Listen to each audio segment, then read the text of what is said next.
Hello everyone! Today I'm going to be talking about my upcoming TBR for the month of June, and it's going to be a little bit light. We're just going to say that. May has been an excellent reading month for me. It's not quite over yet, so I still have time to finish a couple of books that I'm in the middle of, and I think I probably am going to end up finishing 6 or 7 books this month, which for me is insane because I really struggle to read in most like normal times because I'm in such a bad headspace from working full-time in retail.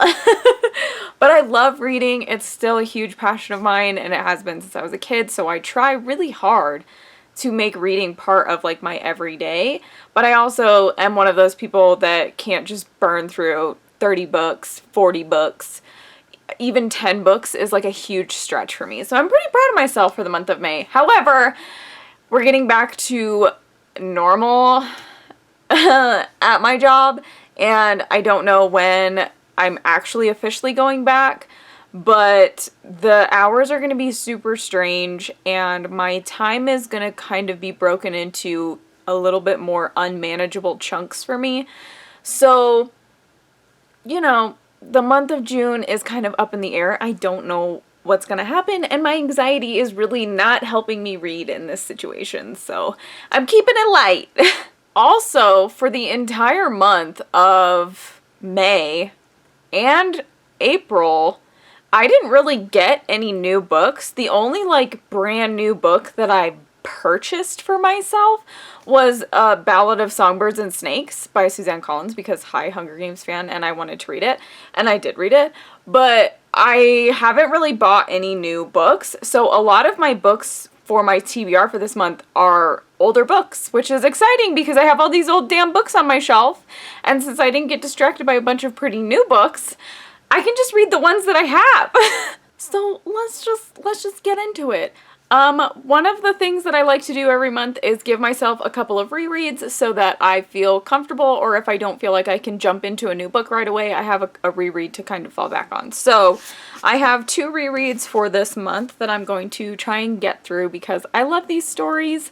The first being Lady Night by Tamora Pierce. This is the 4th book in the Protector of the Small Quartet. It's the final book, and I am extremely in love with this series. It follows Kel, who is a girl in the first book and a woman in this book. It goes throughout her entire career of becoming a knight and the process it takes her to get there, from all the way from like being in probation as a page and then making her way up through the ranks to finally achieving knighthood. And this is the story of, I believe, her first couple of years as a knight of the realm of Tortal, which is a realm filled with magic. It's fantasy. It's got a ton of amazing like detail in terms of the magic and the creation of like these crazy immortal monsters. And really though, I read this because Kel, I see myself so much in Kel in terms of the type A personality, the control freak, like getting upset when things don't go your way to the point of like being in tears, and she just, this character really speaks to me on so many levels. So this book is, I'm excited to read it, but the series has been a huge comfort for me throughout my entire like life having read these. I first read these, I think I was in my freshman year of high school, so you know, these have been with me for a long time, and I really love them. The second reread is actually the same one that I had last month, and it's The Riddle by Alison Croghan.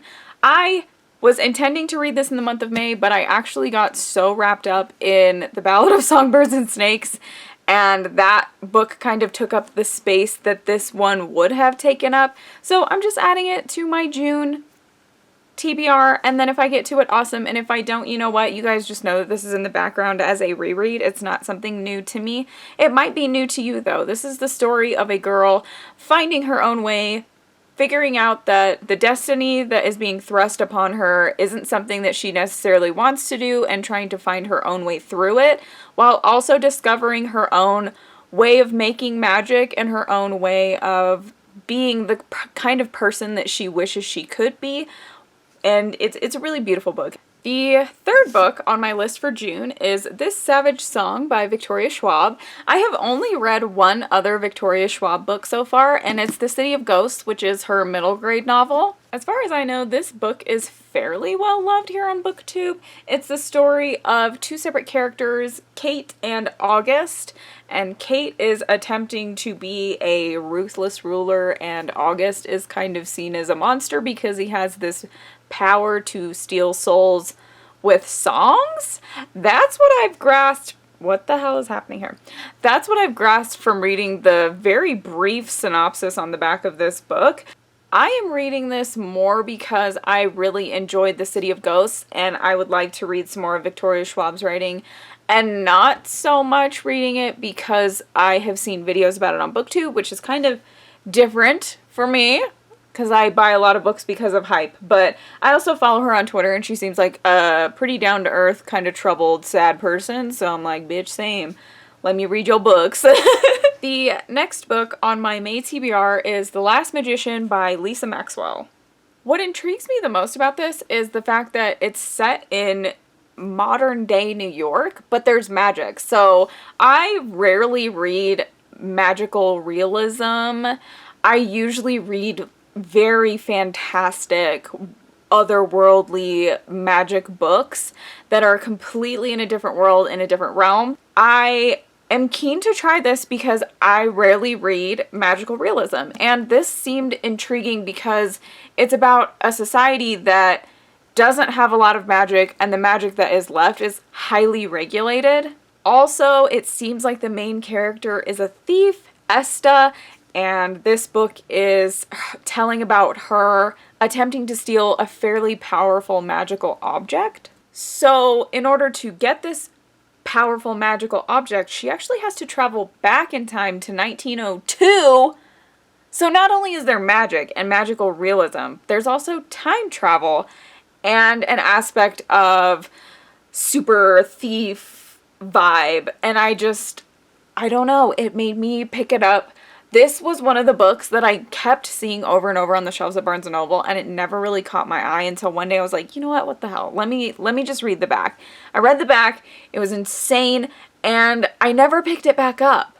But recently, I've realized I have so many books that I need to read, and if I can read some and figure out whether or not I want to keep them before I move, even better. So this is one of those where I'm like, do I want to keep this? Is this good enough to sit on my shelves? The last official book on my TBR for the month of June is Dance of Thieves by Mary E. Pearson.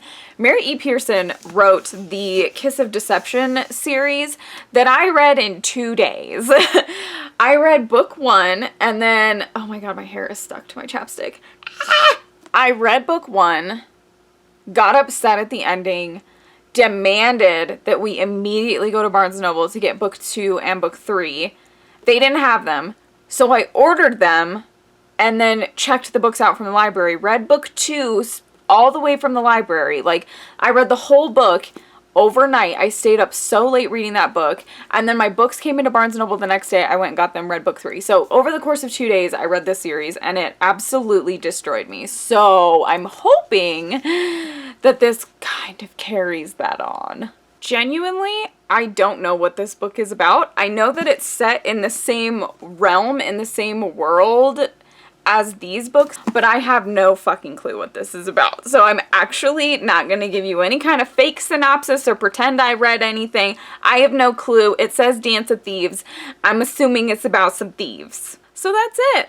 It's not a lot of books for the month of June, and I'm way behind on my Goodreads challenge for this year because I have been having extreme problems with anxiety and depression during, the global pandemic that's happening right now, because I've had no idea when I'm returning to work. I've had no idea where my income is going to come from.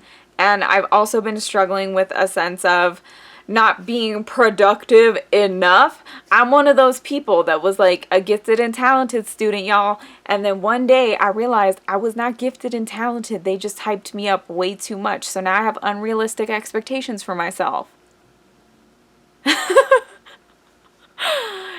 Yeah, So I've been struggling reading this year, and I've been also struggling with coming to terms with the fact that I'm not the kind of reader I was a couple years ago when I could just plow through a book. It takes me a little bit.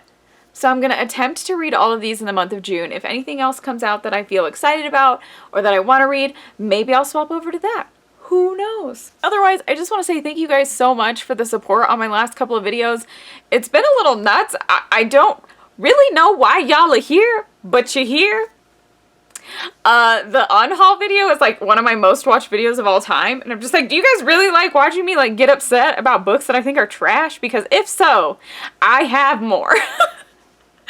And then everybody went and watched my tag video too, which usually never does well. So I've just been receiving a lot of support, and especially right now, it means a lot. So thank you guys so much for always watching and commenting. I really love interacting with you, even if it takes me a couple of days to get back because depression. So thank you so much, and I will see you guys in my next video where I'll be wearing the exact same damn shirt. Bye!